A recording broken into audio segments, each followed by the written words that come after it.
Welcome sa ating munting YouTube channel.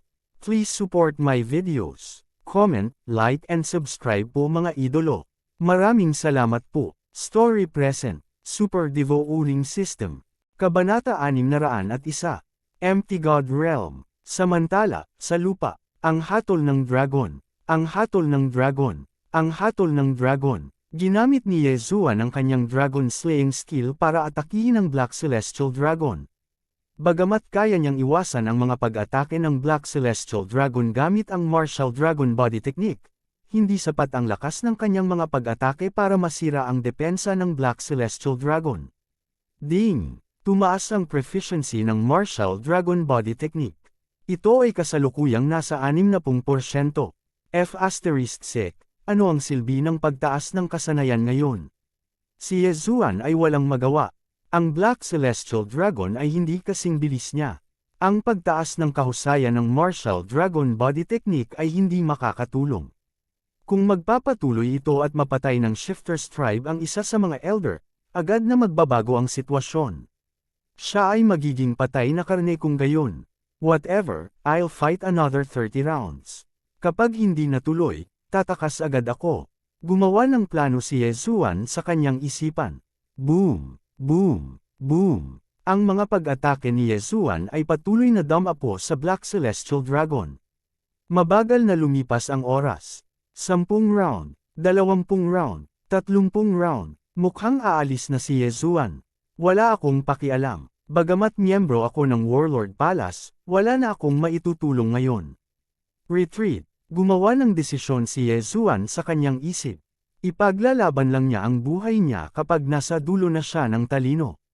May pagkakataon pa siyang makatakas, kaya kailangan niya itong pahalagahan.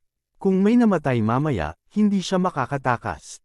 Gayunpaman, sa sandaling iyon. Ding! Natutunan ng host ang Earth's Pulse Level 4. Biglang napatigil si Yezuan nang marinig niya ang notification ng system.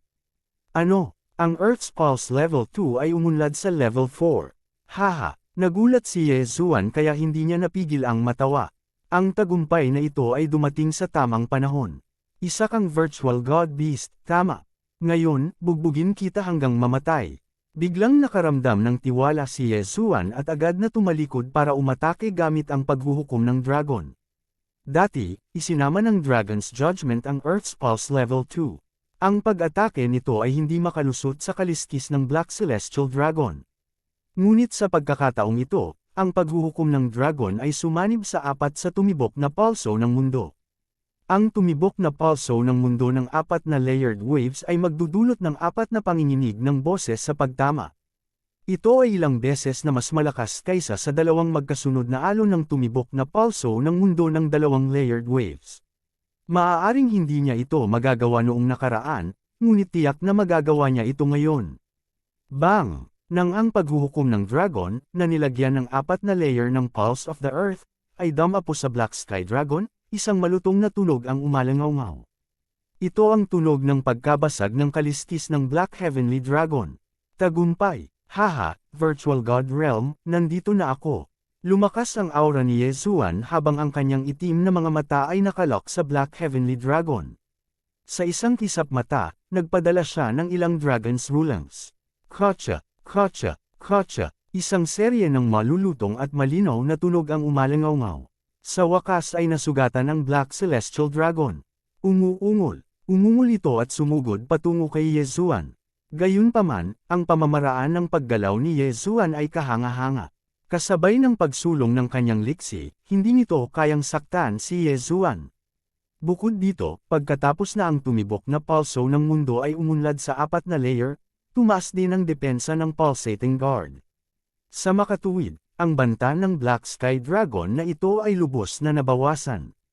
So paano kung isa kang virtual god beast? Hindi pa ba kita hinahabol na parang punching bag? Ninisyon ni Yezuan sa kanyang puso.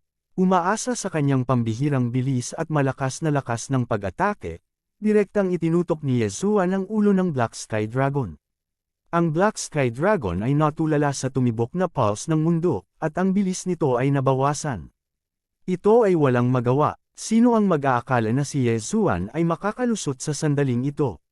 Sa sandaling ito, ang grupo sa kalangitan ay nanlaki ang kanilang mga mata sa hindi makapaniwala.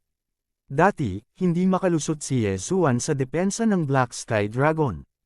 Ngayon, kaya niya, sa makatuwid, itinuon nila ang kanilang atensyon sa pag-atake ni Yezuan. 4 na layer ng tumibok na pulso ng mundo. Nakalusot ang batang ito sa gitna ng labanan. Panipi, ang tumibok na pulso ng mundo ay napakahirap intindihin.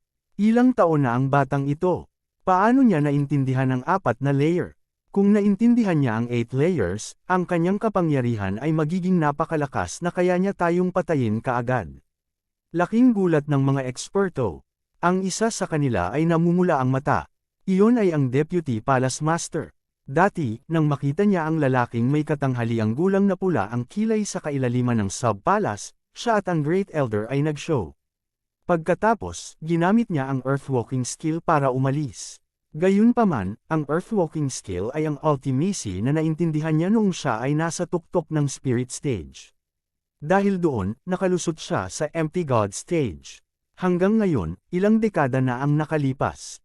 Gayunpaman, sa mga ilang dekada na ito, hindi pa rin niya nauunawaan ang true ultimacy.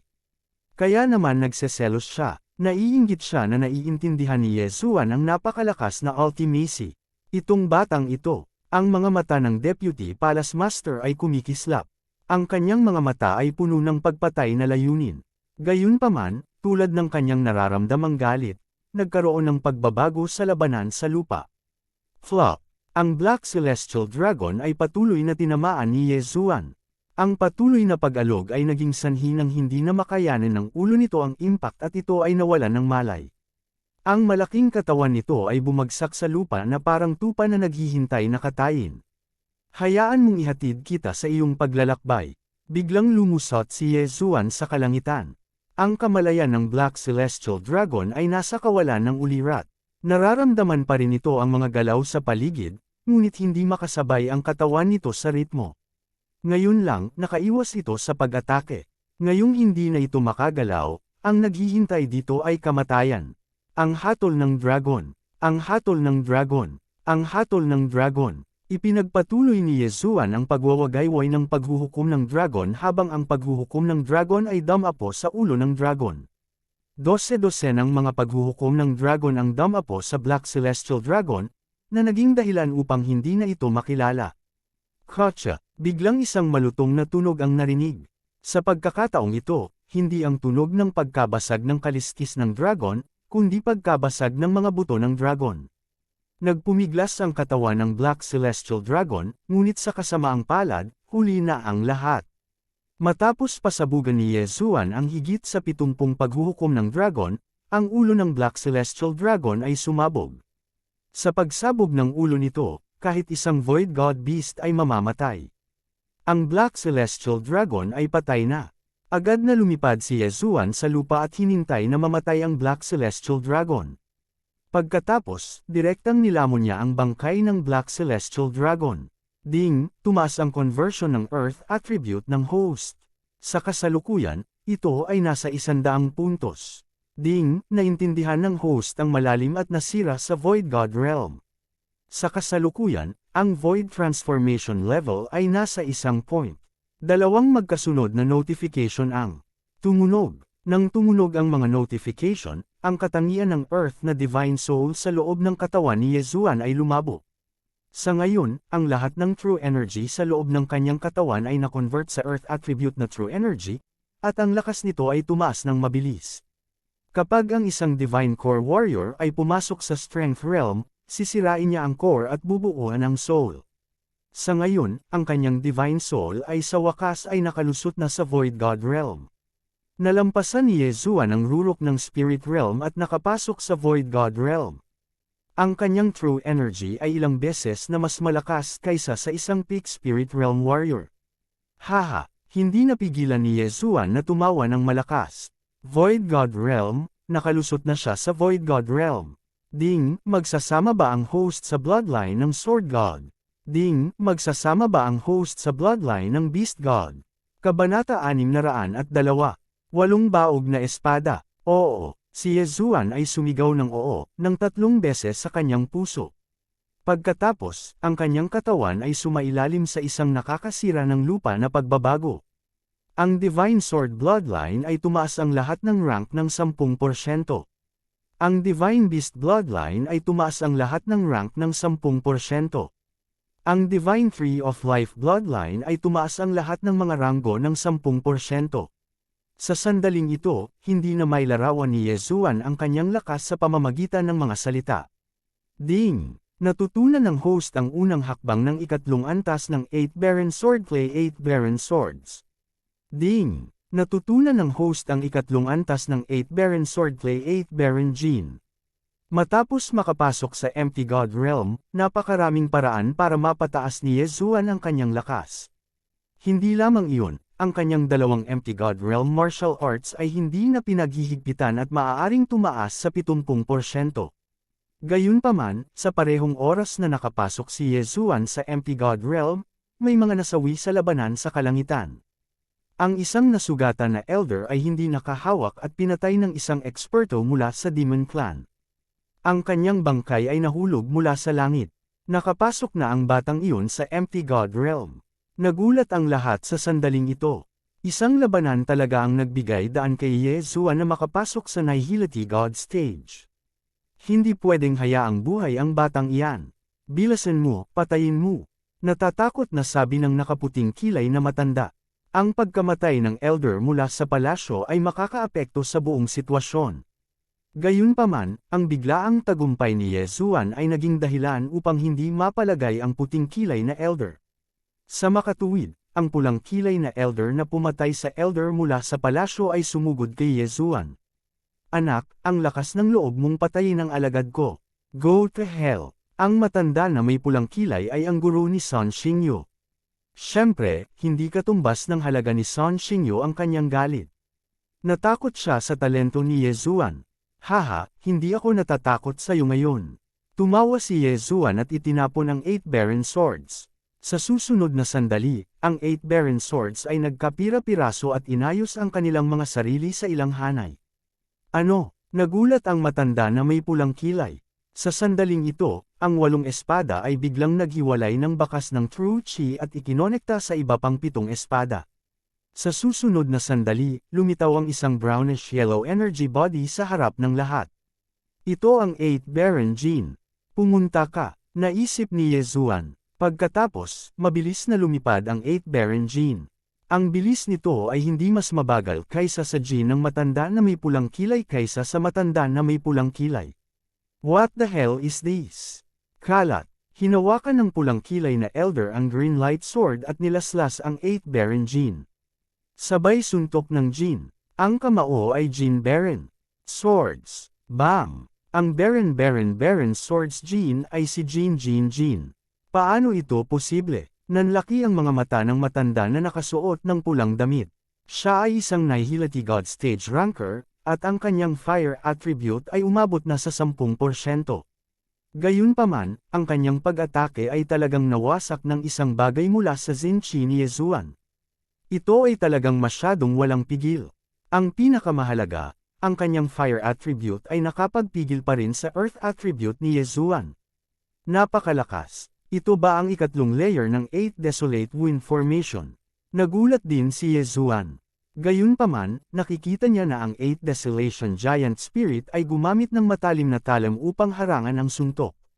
Bukod dito, nagkaroon nito ng epekto ng 4-layered Pulse of the Earth. Iyon ang dahilan kung bakit nagawa nitong iwaksi ang pag-atake ng Red Elder. Ito lamang ang pagpatay na Formosayon ng 8 Wastelands. Hindi pa nasusubukan ni Yezuan ang ikatlong antas ng 8 Wasteland Swordsmanship, ang Sword-Cleaving 8 Wastelands. Gayunpaman, hindi iyon mahalaga. Kailangan muna niyang patayin ang matandang ito na nakasuot ng pulang damit. Kaagad, kinuha niyang muli ang Azure Light Sword at nagmamadaling umakyat. Ang 8 Desolate Sword Art ay nangangailangan ng 8 Desolate Sword na gamitin, kaya maaari lamang niyang gamitin ang Earth Splitting Sword para umatake. Earth Splitting Sword, Emperor Dragon Feast, Martial Dragon Movement Technique, tumipintig na pulso ng mundo, 4 na layered waves. Napakalakas na ng individual na kapangyarihang panlaban ni Yezuan. Ngayong mayroon na siyang 8 Desolation Gene, ang Red-Robed Elder ay napilitang umatras sa isang kisap mata. Ang Red-Cloaked Elder ay hindi mula sa Demon Clan. Nakikipagtulungan lamang siya sa Demon Clan tulad ng Vice Palace Master at ang Grand Elder. Kung papatayin kita, makakalusot ulit ako, at pareho mong magiging akin ang interspatial rings. Nanlaki ang mga mata ni Yezuan. Ngayon lang pinatay ng Red-Cloaked Elder ang isa pang Elder ng Sub-Palace at kinuha ang interspatial ring ng huli. Kung papatayin siya ni Yezuan, magiging kanya ang interspatial ring. Sa oras na iyon, maaaring madami na niya ang labanang ito. Patayin! Buong lakas na umatake si Yezuan. Sa ilalim ng dalawang pronged attack, hindi na nakatagal ang Red-Cloaked Elder. Ay hindi, ang mga ekspresyon ng mga miyembro ng Demon Clan ay biglang nagbago. Sila ang orihinal na nangunguna, ngunit ngayon ay nakita nila ang Red-Cloaked Elder na pinipigilan ni Yezuan, nakakapasok lang. Kung namatay ang Red-Cloaked Elder, mababawi nila ang kanilang bentahe. Hindi, baka mabaliktad pa nila ang sitwasyon. Fair na, alam ng matandang maputi ang kilay na hindi maganda ang sitwasyon kaya dali-dali siyang sumigaw. Hindi sila kalahating demonyo, kaya hindi sila makademonyo. Maaari lamang silang bumalik sa kanilang orihinal na anyo. Bagamat ang pagbabalik sa kanilang orihinal na anyo ay magpapataas ng kanilang lakas, kailangan nilang magbayad ng malaking halaga sa bawat pagkakataon. Sa makatuwid, hindi nila nais na bumalik sa kanilang orihinal na anyo ng madali, dahil maaari itong maging sanhi ng pagbagsak ng kanilang kaharian. Ito ang Demon Clan, ang Demon Clan na isinumpa. Matapos marinig ang mga salita ng matanda na may puting kilay, ang lahat ay natigilan. Kaagad pagkatapos, ang isang Demon Clan Elder ay hindi nag-atubili na kunin ang panganib na ibagsak ang kanyang kaharian at magbago sa kanyang orihinal na anyo. Isang Sky Dragon. Ang kanyang orihinal na anyo ay isang pulang Sky Dragon. Fair na, mabilis na umatras ang maputing kilay na matanda, naghahanda ng tumalon sa kanyang likuran. Sa mga tuntunin ng bilis, ang Sky Dragon ay mas mabilis. Gayunpaman, hindi lahat ay nagawang tumalon sa kanyang likuran. Gusto mong umalis. Pigilan mo sila. Sigaw ng lalaking nasa katanghaliang gulang na pula ang kilay. Anong klaseng biro ito? Isa sa Sub-Palace Elders ay namatay, at ang bangkay ng Sky Dragon ng Void God Realm King ay inagaw. Gustong umalis ng mga miyembro ng Demon Clan. Anong biro? Bang! Biglang isang malakas na tunog ang narinig. Napatingin ang lahat sa Red-Cloaked Elder, na nakikipaglaban kay Yezuan, at nakita siyang nahulog mula sa langit. Patay! Nakita nilang iniligpit ni Yezuan ang dalawang interspatial ring. Ding! Tumaas ang antas ng Void Transformation ng host. Ang kasalukuyang antas ay 5 puntos. Na-notify ang system. Ano? Yun lang. Nagulat si Yezuan. Akala niya ay 10% ang madidagdagan niya, pero hindi niya inaasahan na 5% lang pala. Gayunpaman, nagawa na niyang patayin ang isang elder na umabot na sa 10% ng Void Transformation level. Tapos, kaya niyang baliktarin ang sitwasyon. Sa sandaling iyon, muli siyang naniningil. Sa isang iglap, nakipagkita si Yezuan sa mga eksperto mula sa Sub-Palace. Bilasan mo, sama-sama mo silang salakayin. Sigaw ng lalaking nasa katanghaliang gulang na pula ang kilay. Sa isang iglap, sinalakay ng 9 na tao mula sa Sub-Palace, kasama si Yezuan, ang Red Sky Dragon. 8 Desolation Giant Spirit, bumalik ka. Biglang tinawag ni Yezuan ang 8 Desolation Giant Spirit at muling inayos ito sa 8 Desolation Sword. 8 Desolation Sword Technique, Sword Break 8 Desolation. Hinawakan niya ang 8 Desolation Sword sa kanyang kamay, tinutukan ang Red Sky Dragon, at nilaslas. Ang tila ordinaryong slash na ito ay napakabilis at naglalaman ng napakalaking lakas. Whoosh! Biglang nahati ang slash sa 8. Kabanata 603. Isang Nihility God Stage Palace Guard. Sa sandaling ito, ang 8 laslas ay biglang nagsama-sama, na pinagsama sa isa. Kaagad, ang kanilang kapangyarihan ay tumaas ng husto, at sila ay ilang beses na mas malakas kaysa dati. Nakaraang kabanata susunod na kabanata, boom!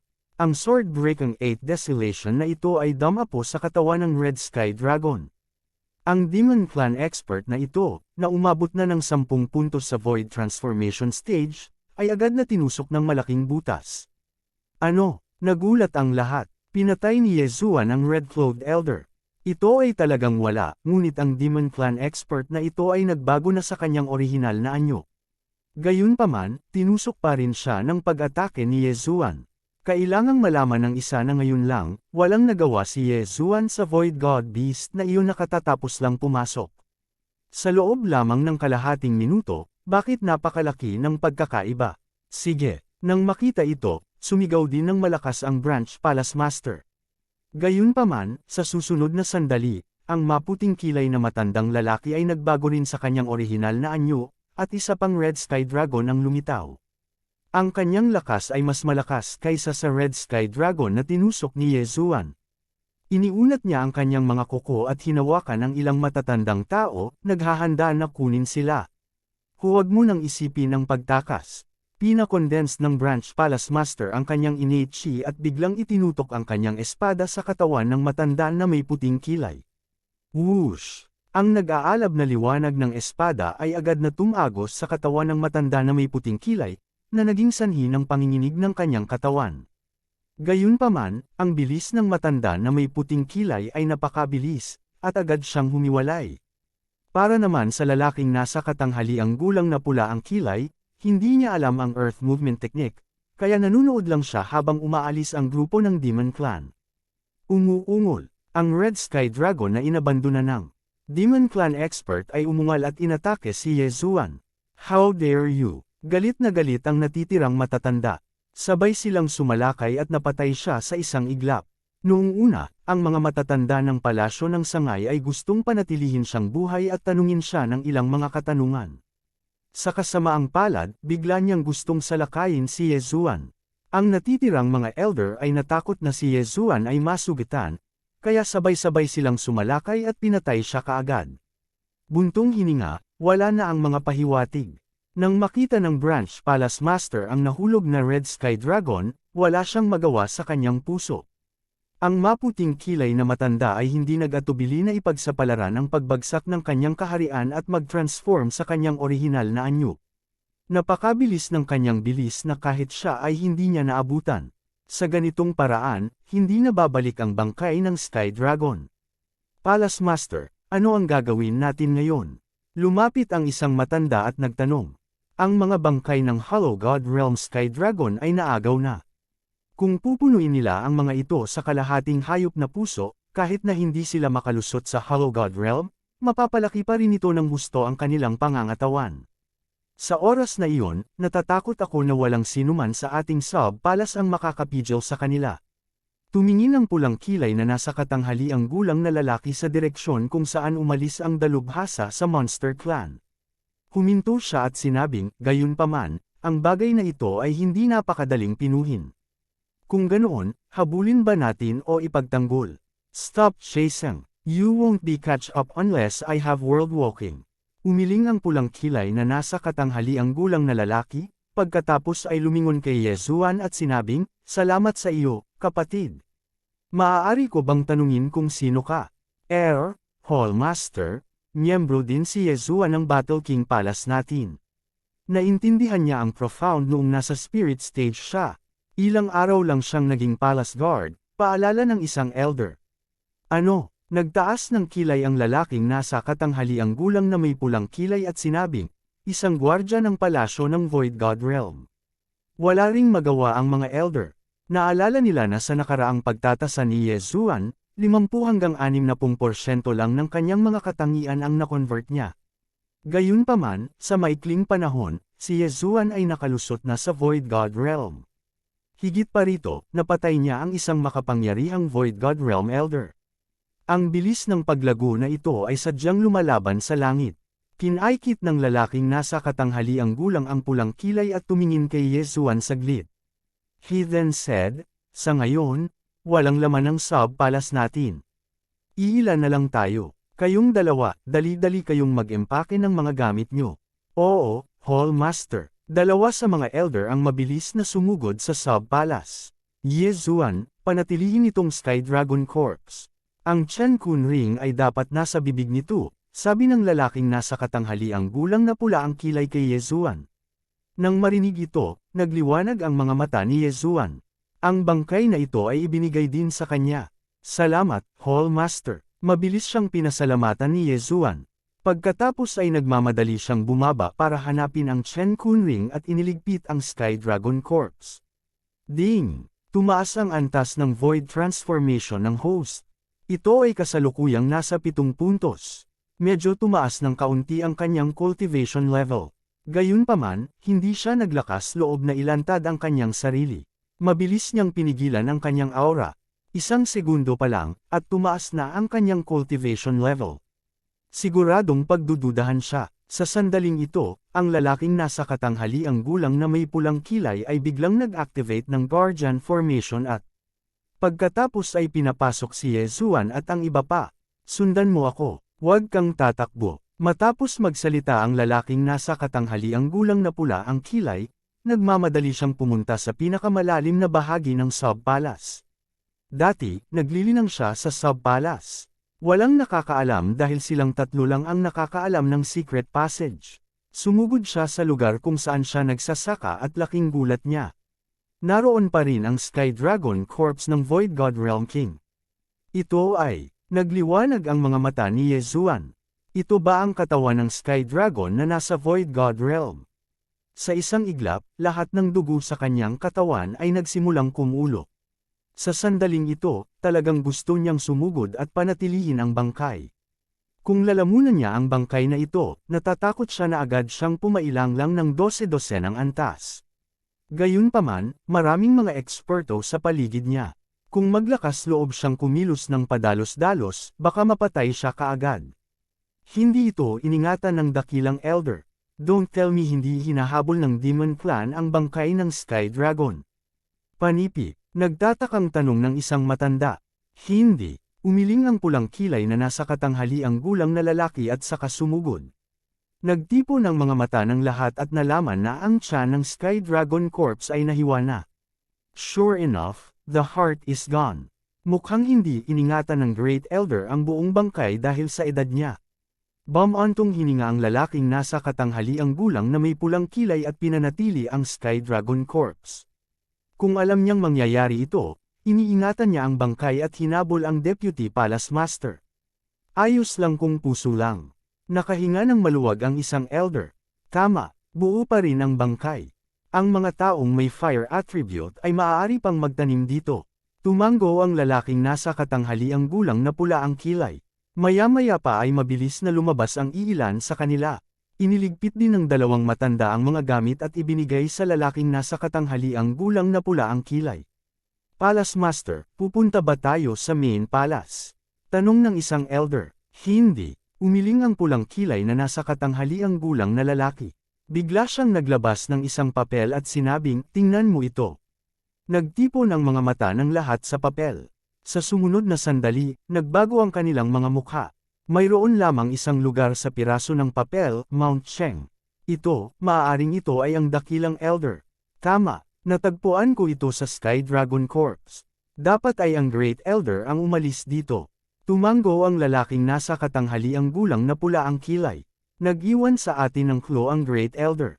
Totoo ba ito o isang bitag? It should be a trap. Kung ang Great Elder ay kakampi natin, bakit niya kukunin ang puso ng Sky Dragon?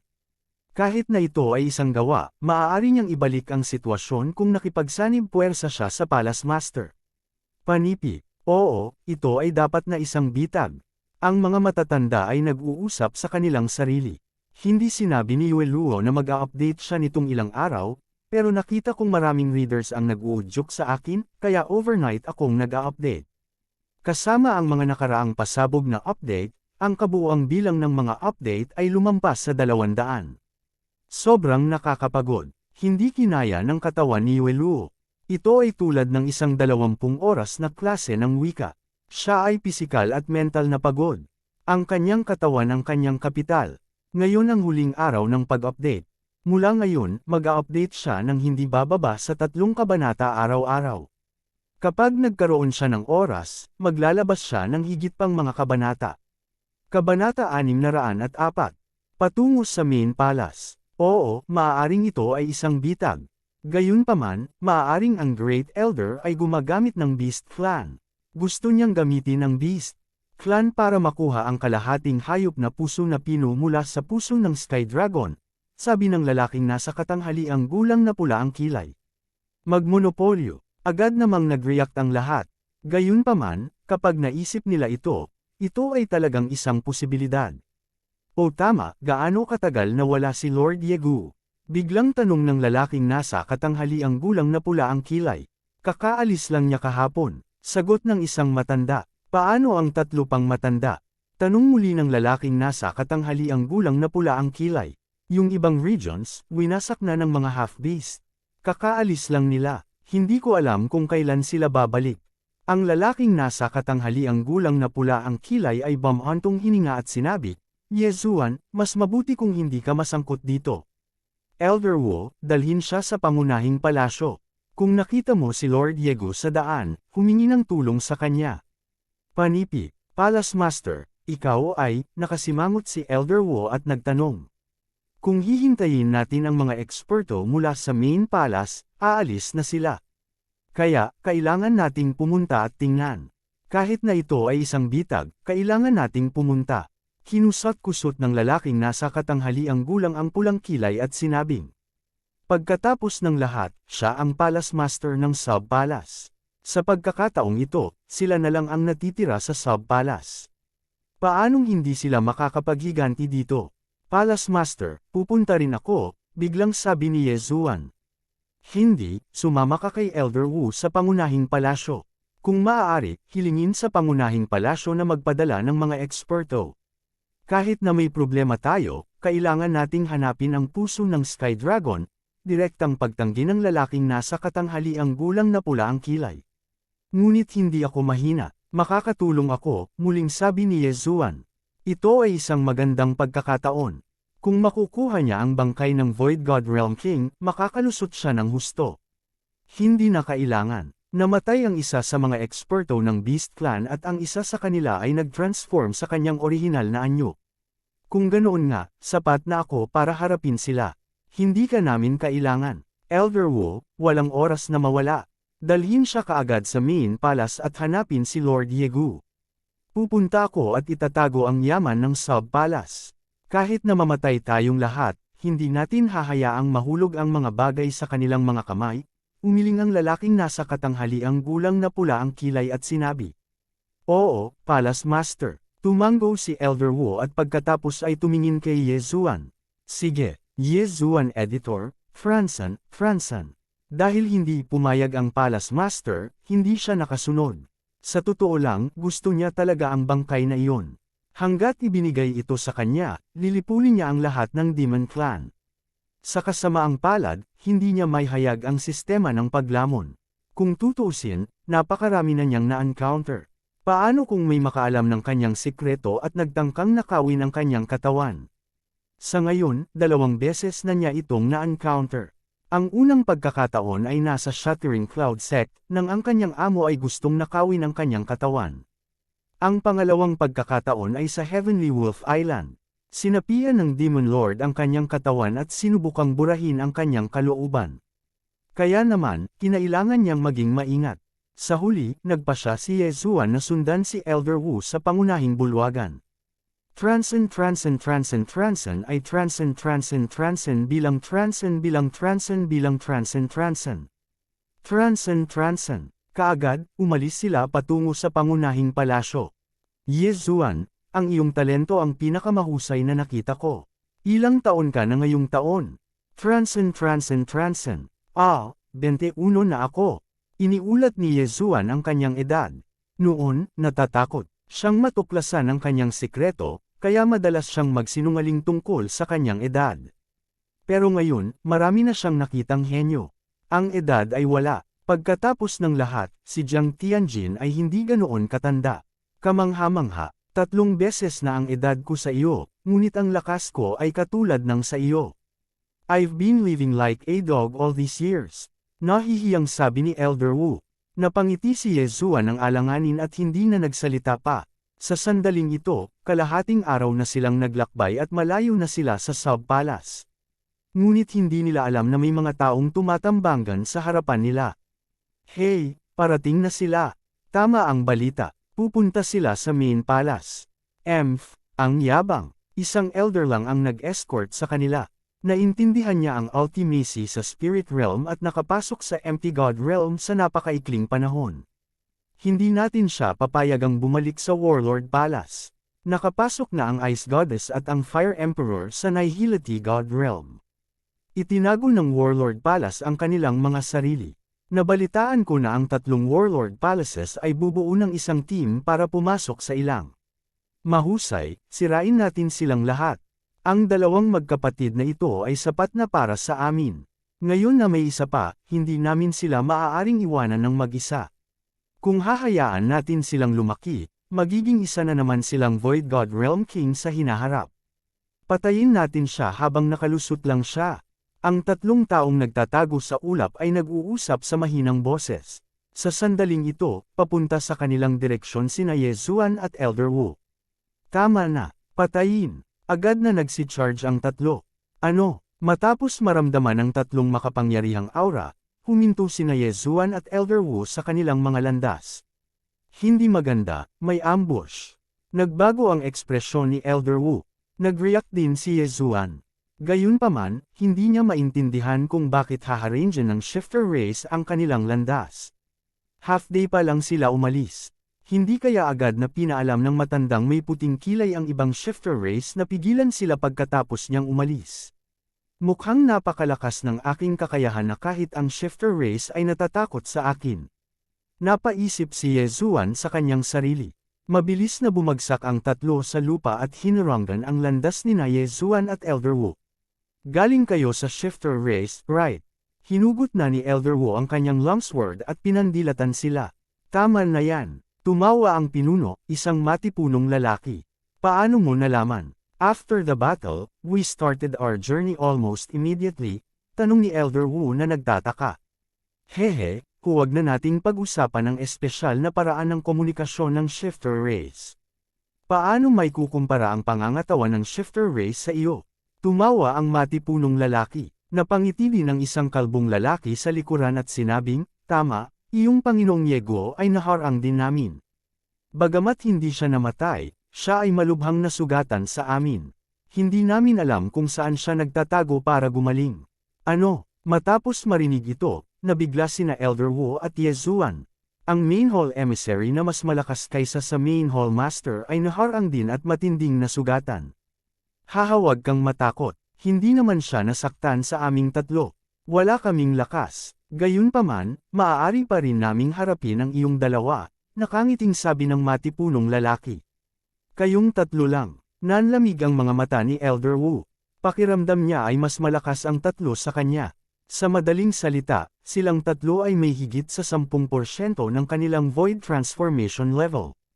Matanda, kilala kita. Ang iyong lakas ay hindi matatalo sa mga kaparehong antas.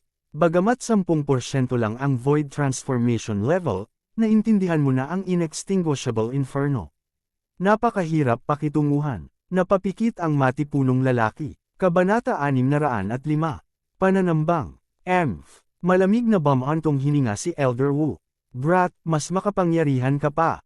Nakuha mo ang lalim bago maabot ang rurok ng spirit stage. Nagawa mo pang makapasok sa Nihility God stage sa loob ng isang buwan. Nagawa mo pang pumatay ng branch elder na umabot na sa 10% ng void transformation stage. Kung patuloy kang lalago, magiging malaking banta ka sa devil. Pagkatapos magsalita ng matipunong lalaki, naglabas siya ng isang pares ng guwantes at nagpatuloy. Sa makatuwid, ang araw na ito sa susunod na taon ay ang anibersaryo ng iyong pagkamatay.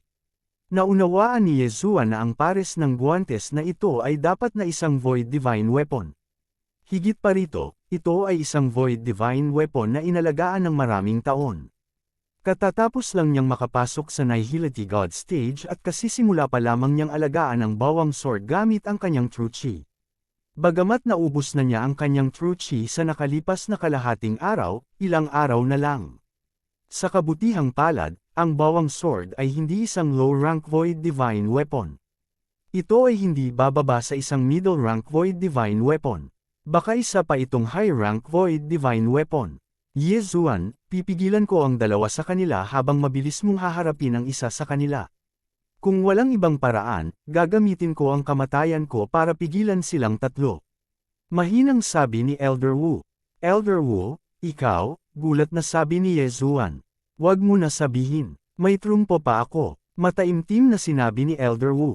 Ang tatlong eksperto ng Devil Clan ay nakatayo 1,000 metro ang layo, kaya hindi nila narinig ang mga ito. Hahaha matanda, marunong akong magbasa ng labi. Akala mo ba hindi ko alam ang sinasabi mo? Tumawa ang matipunong lalaki sa pangunguna, trump card. Gusto kong makita kung ano ang iyong trump card. Panipi, pumunta ka. Sa isang iglap, sumugod silang tatlo. Nagdilim ang ekspresyon ni Elder Wu. Itinaas niya ang kanyang kamay at naglabas ng ilang stream ng true chi na naglalaman ng apoy. Naintindihan na niya ang lalim ng inextinguishable flames, kaya napakalakas ng kanyang true chi. Gayunpaman, ang mga kalaban ay pawang mula sa Devil Clan. Ang kanilang pangangatawan ay mas malakas kaysa sa tao. Kasama ng kanilang mga diskarte sa paggalaw, nagawa nilang iwasan ang mga pag-atake.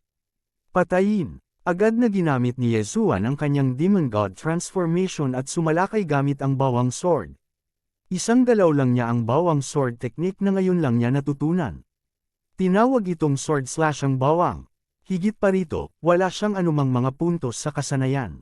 Ginamit niya ang hakbang na ito 1 beses kalahating araw na ang nakalipas. Tumagos ito sa katawan ng isang Sky Dragon at napakalakas.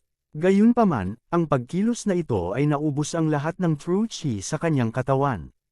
Maliban kung ito ay talagang kinakailangan, hindi niya ito magagamit.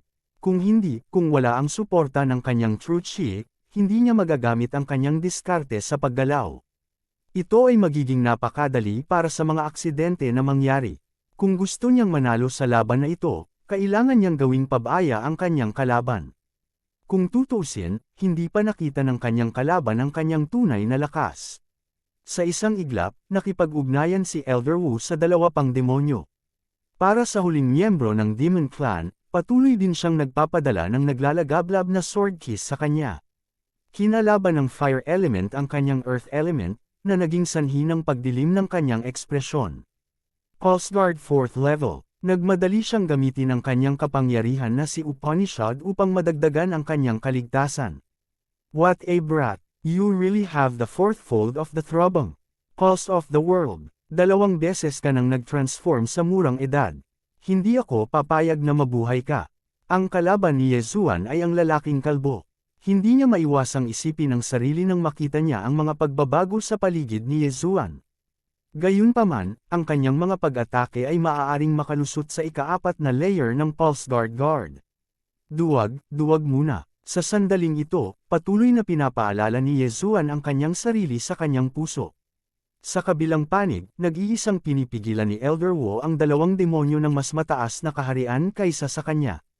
Sa makatuwid, ang labanan ay hindi maaaring i-drag out. Kaya naman, kailangan niyang gawing mababa ang tingin nila sa kanya. Pagdating ng panahon, sesubog siya sa lakas at papatayin ang kanyang kalaban. Hindi lang niya alam kung magtatagumpay ang planong ito. Ilang suntok ang naging palitan nilang dalawa sa 1 segundo.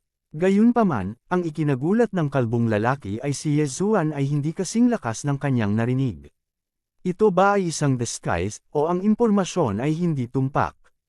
Napaisip ang kalbo habang umaatake. Hindi siya tanga. Nakita niya ang maraming makapangyarihang tao na sadyang itinago ang kanilang lakas at pagkatapos ay humanga sa mundo sa isang napakatalino na gawa. Nagpatuloy ang palitan ng suntok nilang dalawa. Si Ye Zuan ay paulit-ulit na binugbog. Hindi nagtagal, lumipas na ang 50 rounds. Bang! Biglang may narinig na malakas na tunog mula sa di kalayuan. Tumingin si Ye Zuan sa gilid ng kanyang mata at nakita ang figure ni Elder Wu na lumipad pabalik. Dahil dito ay nanginag ang kanyang katawan. Gaya ng inaasahan, kahit na naunawaan ni Elder Wu ang malalim na kahulugan ng inextinguishable inferno at may napakalakas na kapangyarihan sa open siba, ang kanyang mga kalaban ay mga demonyo pa rin. Higit pa rito, mayroong 2 sa kanila, at pareho silang may mas mataas na kaharian kaysa sa kanya. Napakahusay na kaya niyang pigilan sila ng 50 rounds. Haha, you dare to be distracted.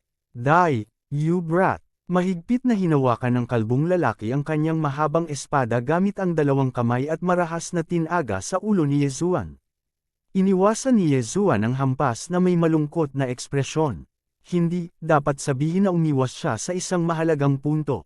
Gayunpaman, tinadtad pa rin ng hampas ang kanyang buong kaliwang braso. Oras na, nanlaki ang mga mata ni Yezuan. Ang bawang sword ay agad na nabasag at nagreporma. Bawang wind killing formation, bawang Jin. Biglang lumitaw ang isang brownish-yellow true chi giant spirit at sinuntok ang kalbong lalaki. Ang suntok na ito ay naglalaman ng ika-4 na layer ng Pulse Guard Earth. Ano? Nagulat ang kalbo. Hindi pa niya narinig na may ganoong galaw si Yezuan. Gayunpaman, ang kanyang reaksyon ay medyo mabilis. Agad niyang hinawakan ang longsword niya sa harap ng dibdib niya para harangin. Hlang! Ang bawang sword sa kamao ng Jin ay tumama sa mahabang espada ng kalbo. Ang kalbong lalaki ay lumilipad malapit sa lupa, ngunit ngayon, siya ay sabog sa lupa sa pamamagitan ng suntok na ito. Gayunpaman, sa sandaling ito, biglang tinadyakan ni Yezuan ang kanyang kanang paa ng malakas. Pulse Guard Earth, Weng. Nang tumama ang paa ng kalbo sa lupa, umiling ang kanyang ulo. Naintindihan ni Yezuan ang Pulse Guard Earth gamit ang Battle Dragon Stomp. Dati, pinagsama niya ang 10 hakbang ng Battle Dragon sa Pulse Guard Earth. Gayunpaman, hindi ito nangangahulugan na ang Pulse Guard Earth ay kailangang isama sa Battle Dragon Stomp. Pagkatapos ng lahat, maaari niyang pagsamahin ang Pulse Guard Earth sa isang casual na suntok. Natural, maaari rin niyang itapak ang kanyang paa. Habang tulala ang kalbong lalaki, biglang tumangay ang bawang Jin at naghagis ng panibagong suntok. Bang! Sa pagkakataong ito, walang paraan ang kalbo na hamarang. Diretso siyang tinamaan sa dibdib at napaupo sa lupa. Muling tinapakan ni Yezuan ang kanyang paa, direktang nagdulot ng pinsala sa kalbong lalaki sa pamamagitan ng hangin. Damn brat, this won't do. I have to revert to my original form, or I'll be killed directly. Tulala ang isip ng kalbo. Sa sumunod na sandali, nagsimulang lumaki ang kanyang katawan. Oo naman, isa rin siyang Heavenly Dragon. Ang lahi ng halimaw ay ipinanganak na may sumpa. Pagkatapos nilang mag-transform sa anyo ng tao, kailangan nilang magbayad ng malaking halaga para bumalik sa kanilang orihinal na anyo. Pero ngayon, nanganganib ang buhay ng kalbo. Kung hindi siya bumalik sa kanyang orihinal na anyo, siya ay mamamatay. Damn it! I'm still one step too slow. Bawang Jin, bumalik ka. Ang dalubhasa ng lahi ng halimaw ay nagbago sa kalooban. Noong una ay gusto niyang samantalahin ang pagkakataong patayin ang kabilang partido, ngunit napakabagal pa rin niya ng isang hakbang. Gayunpaman, magiging kapaki-pakinabang ba na bumalik sa kanyang orihinal na anyo? Hlang! Ang bawang sword ay agad na muling binuo. Sa susunod na sandali, ipinatawag ni Yezuan ang bawang Dragon Slaying Sword. Ang katawan ng tao ng kalbo ay sumabog na, at pagkatapos ay lumabas ang isang pulang Heavenly Dragon. Mabilis na lumalawak ang katawan ng pulang Heavenly Dragon na ito. Kabanata 606. Pugutan ng ulo ang mga hayop. Dragon Slaying Sword of Eight Desolation, paghuhukom ng dragon. Agad na naglasla si Yezuan gamit ang isang slash. Ang Sword God Bloodline, Beast God Bloodline, Dragon's Judgment, at Earth-Throbbing Sword of Eight Desolation. Ang lahat ng mga salik na ito ay naging napakalakas ng slash na ito. RIP. Bago ang matipunong lalaki ay ganap na nabagong muli sa kanyang orihinal na anyo, siya ay tinamaan ng paghuhukom ng dragon. Sa isang iglap, ang kanyang malaking katawan ng dragon ay nahati sa dalawa. Umuungol. Ang pulang dragon ay umungal sa langit. Mamatay para sa akin. Muling naglasla si Yezuan. Sa pagkakataong ito, diretso niyang pinutol ang ulo ng dragon. Ang mga hayop ay nangangailangan ng ilang oras upang magbagong muli sa kanilang orihinal na anyo, at ang pagkakataong ito ay sapat na upang patayin sila. Dati, sa bakana ng Sub-Palace, may nag-transform din pabalik sa kanilang orihinal na anyo, ngunit sa oras na iyon, tumulong sa pagtatanggol ang matanda na may puting kilay at ang iba pa, kaya hindi nasugatan ang pulang dragon. Sa pagkakataong ito, pinigilan ni Elder Wu ang kanyang mga kasamahan sa koponan, kaya walang tumulong sa kanya na harangin ang pag-atake. Flop! Nang bumagsak ang ulo at katawan ng dragon sa lupa, ang lupa ay nanginig ng husto. Sa isang kisap mata, mabilis na lumipad si Yezuan. Walang kaluluwa ng Saint Beast ang mga eksperto ng Demon Race, kaya maaari nilang linangin ito. Iyon ang dahilan kung bakit nilinang nila ang kaluluwa ng Saint Beast sa isang banal na espiritu. Gayunpaman, ang matipunong lalaking ito ay may Void Spirit. Pagkatapos niyang mamatay, ang Void Spirit ay direktang nabasag. Sa makatuwid, maaari lamang kunin ni Yezuan ang kanilang interspatial rings. Ni hindi niya kayang lumunin ang mga bangkay nila. Ding! Ang antas ng Void Transformation ng host ay tumaas sa 10 puntos. Ngayon, si Yezuan ay nasa parehong antas ni Elder Wu. Matapos makapasok, mabilis siyang sumugod sa direksyon ni Elder Wu. Muling nagpakita ang 8 Desolation Spirit. Ano? Pinatay ng batang ito si Third Brother. Nanlaki ang mata ng matipunong lalaki. Ang antas ng Void Transformation ng kanyang ikatlong kapatid ay umabot sa 15%, na 5% na mas mataas kaysa kay Elder Wu. Gayunpaman, namatay siya sa kamay ni Yezuan. Ngunit sa sumunod na sandali, iba ang natuklasan ng matipunong lalaki.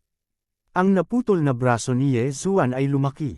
Paano ito naging posible? Maging ang Rapid Healing Profound ng Wood Attribute ay makakapagpagaling lamang ng mga pinsala. Kakailanganin ng oras upang pagalingin ang isang naputol na braso. Ang pangalawang malalim ng mabilis na paggaling, pagpapasigla ng nalentang kahoy, ay nagkaroon ng ganitong epekto. Gayunpaman, mayroon si Yezuan ng Earth Attribute. Kumain ba ng twin fruit ang batang ito? Divine Soul Art ba? Hulaan ng matipunong lalaki. Ang twin life fruit ay isang alamat. Ang sinumang nakalunok nito ay makakapag-condense ng pangalawang espiritu. Nangangahulugan ito na ang taong iyon ay maaaring magkaroon ng iba't ibang mga katangian at maaaring maunawaan ang malalim ng dalawang malalim. Gayunpaman, sa lahat ng mga taon niya sa Chaos Profound Realm, hindi pa nakarinig ang matipunong lalaki ng 2 Profound Attribute. Dapat mamatay ang brat na ito.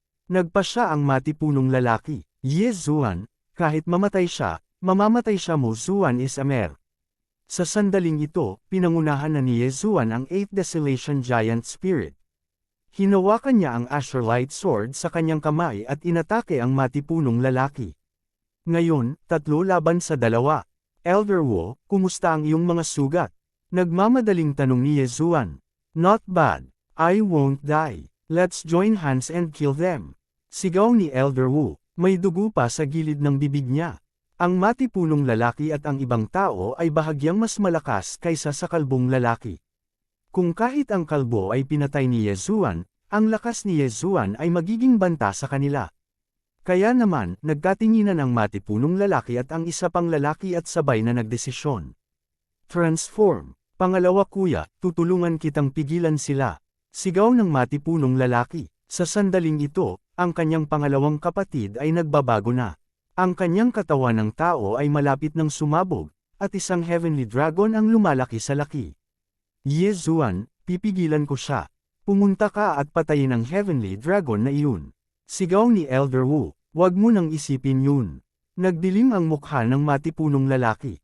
Kung hindi niya sila mapipigilan, kung gayon ang kanyang pangalawang kapatid ay pupugutan ng ulo ni Yezuan, tulad ng kanyang ikatlong kapatid. Tiningnan ni Yezuan ang Heavenly Dragon na palaki ng palaki habang mabilis niyang iniisip. Para harapin ang isang Heavenly Dragon na may malakas na depensa, pinakamabuting gamitin ang paghuhukom ng dragon. Gayunpaman, ang paghatol ng dragon ay nangangailangan ng bawang sword. Kung bawiin niya ang bawang spirit, nasa panganib si Elder Wu. Kaya sa pagkakataong ito, kailangan niyang baguhin ang kanyang plano. Patayin muna ang matipunong lalaki. Nang makitang walang pakialam si Yezuan, nagdilim ang mukha ng matipunong lalaki. Nangyari na ang pinakakinakabahan niya. Si Yezuan at Elder Wu ay handang patayin muna siya, pagkatapos ay lumaban sa kanyang pangalawang kapatid na nagbagong anyo sa kanyang orihinal na anyo. Ito ay mahirap, bastard, kahit mamatay ako, papatayin kita. Sigaw ng matipunong lalaki, bagamat ang kanyang kaharian ang pinakamataas sa kanilang apat, pagkatapos ng 2 tagumpay, ang kanyang void transformation level ay maaaring umabot sa 20%. Gayunpaman, ang kanyang katangian ay metal. Naintindihan ni Elder Wu ang inextinguishable raging flames, kaya napakalakas ng kanyang attack power. Para kay Ye Zuan, maaari rin niyang labanan siya. Ngunit paano ang bawang spirit? Whoosh whoosh. Biglang lumitaw ang isang malaking figure sa tabi ng matipunong lalaki. Bang! Buong lakas na lumaban ang matipunong lalaki, ngunit pinalipad pa rin siya ng suntok ng bawang spirit. Sinamantalaang pagkakataong ito, mabilis na sumunod si Ye Zuan at walang kabuluhang umatake. Bang! Bang! Bang! Nagbanggaan ang Cyan Light Sword at ang matipunong guwantes ng lalaki, na lumikha ng marahas na panginginig ng boses. Makalipas ang ilang ikot, namamanhid ang braso ng matipunong lalaki at nagsimulang manginig. Bagamat isa siyang demonyo, kaya niyang linangin. Sa kasamaang palad, nang makapasok siya sa Nihility God Realm, naunawaan niya ang malalim na misteryo ng paggawa ng bato sa ginto. Ang paggawa ng bato sa ginto, kung hindi nasakta ng kaaway, hindi ito magiging epektibo. Ngayon lang, noong nasugatan si Elder Wu, ang pangalawang kapatid niya ang nakasugat sa kanya, hindi siya. Sa oras na ito, biglang sumugod si Ye Zuan at naglaslas pababa. Magandang pagkakataon, mamatay ka na. Biglang ibinuko ng matipunong lalaki ang kanyang bibig at naglabas ng isang alon ng totoong enerhiya. Sa susunod na sandali, naramdaman ni Ye Zuan ang napakalakas na sound wave. Demonic Dragon Roar, Weng! Agad na nawala ng malay si Elder Wu. Ito ang isa sa mga ultimong kakayahan ng Sky Dragon, at kakaunti lang ang nakakaalam nito. Bukod dito, ang paggamit nito minsan ay magdudulot ng malaking pinsala sa sigla ng isang tao. Ito ay isang bihirang pagkakataon para sa matipunong lalaki na gamitin ito. Gayunpaman, ang hakbang na ito ay walang silbi laban kay Ye Zuan. Alam din ni Ye Zuan kung paano umatake gamit ang sound waves. Ito ang unang yugto ng bawang swordsmanship, ang bawang Heaven Shaking Sword. Mula nang matutunan niya ang martial art na ito, nakaugalian na ni Ye Zuan ang pag-iipon ng tunay na enerhiya sa kanyang mga tainga upang maiwasan ang ganitong bagay na mangyari. Hindi inaasahan ng matipunong lalaki na magiging handa si Ye Zuan. Sa oras na mag-react siya, nasa harapan na niya si Ye Zuan. Rip! Lumipad ang isang ulo. Ito ang ulo ng matipunong lalaki. Kuya! Nang makita ng pulang Sky Dragon ang matipunong lalaki, halos lumuwa ang mga mata nito sa kanilang mga socket. Umungol ito ng malakas. Tumagal lamang ng halos isang segundo ang pagbabago, ngunit sa segundong iyon, napatay ni Ye Zuan ang matipunong lalaki. Pagkatapos, ang susunod ay siya. Pumunta ka sa impyerno. Ibinuko ng pulang Sky Dragon ang bibig nito at tinutukan sina Ye Zuan at Elder Wu gamit ang Sky Dragon Breath nito. Gayunpaman, sa oras na ito, naayos na ni Ye Zuan ang bawang sword. Isinaaktibo niya ang lahat ng tunay na enerhiya sa kanyang katawan, konektado sa langit at lupa na si Yuan Shi, at pagkatapos ay naglaslas gamit ang kanyang espada. Kabanata 607. Kambal na prutas. Swish! Hinati ng slash na ito sa dalawa ang hininga ng Sky Dragon at sinundan ang hininga ng dragon sa bibig ng Sky Dragon. Bang! Nayanig ang utak ng Red Sky Dragon at ang katawan nito ay nanginginig ng husto. Pagkatapos, ang malaking katawan nito ay nahulog mula sa langit at bumagsak sa lupa. Tibak na naglalalas ng 8 desolasyon. Ang paglipat na ito ay unang nahati sa 8 at pagkatapos ay pinagsama sa isa. Sa ganitong paraan, dadami ang kapangyarihan nito. Bagamat hindi nahati ang pag-atake ni Ye Zuan, walang kaliskis sa bibig ng dragon. Bilang karagdagan sa iba't ibang mga kadahilanan, ang pag-atake na ito ay direktang tumama sa utak ng Red Sky Dragon. Phew, patay na sa wakas. Nagmamadaling lumapit si Ye Zuan at pinanatili ang 2 Universe Ring. Kahit na ang hinalinhan ng Demon Clan ay isang Void God Beast, iba sila sa Sea Clan. Ang kanilang mga bangkay ay hindi maaaring lamunin. Sayang naman. Ding, ang antas ng Void Transformation ng host ay tumaas sa 13 puntos. Na-notify ang system. Ang lakas ni Ye Zuan ay tumaas ng kaunti. Elder Wu, ayos ka lang ba? Nagmamadaling tanong ni Ye Zuan. Ayos lang ako. Fire attribute din ang nakasugat sa akin. Let's go. Kung marami pang Demon Clan expert, mahihirapan tayo. Nagmamadaling kumuha si Elder Wu ng isang bote ng gamot sa pagpapagaling at ininom ito. Sige, Tumango si Yezuan at nagmamadaling tinulungan siyang makaalis sa lugar na ito. Sabay tingin sa panel niya. Ang labanan ngayon ay hindi walang benepisyo. Ang kanyang martial dragon movement technique ay tumaas ng 10%. Kaya lang, masyadong matindi ang labanan ngayon kaya hindi niya ito pinansin. Gayunpaman, sa oras na ito, natuklasan niya ang isa pang punto.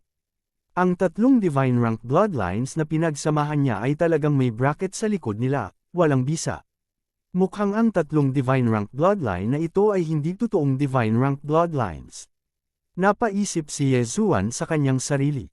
Inaasahan niya ito dahil malapit na niyang mapalawak ang kanyang unang bloodline. Ang pagpapalawak ng bloodline ay ang pinakamahal para sa combat bloodlines, na sinusundan ng physic bloodlines, at pagkatapos ay support bloodlines.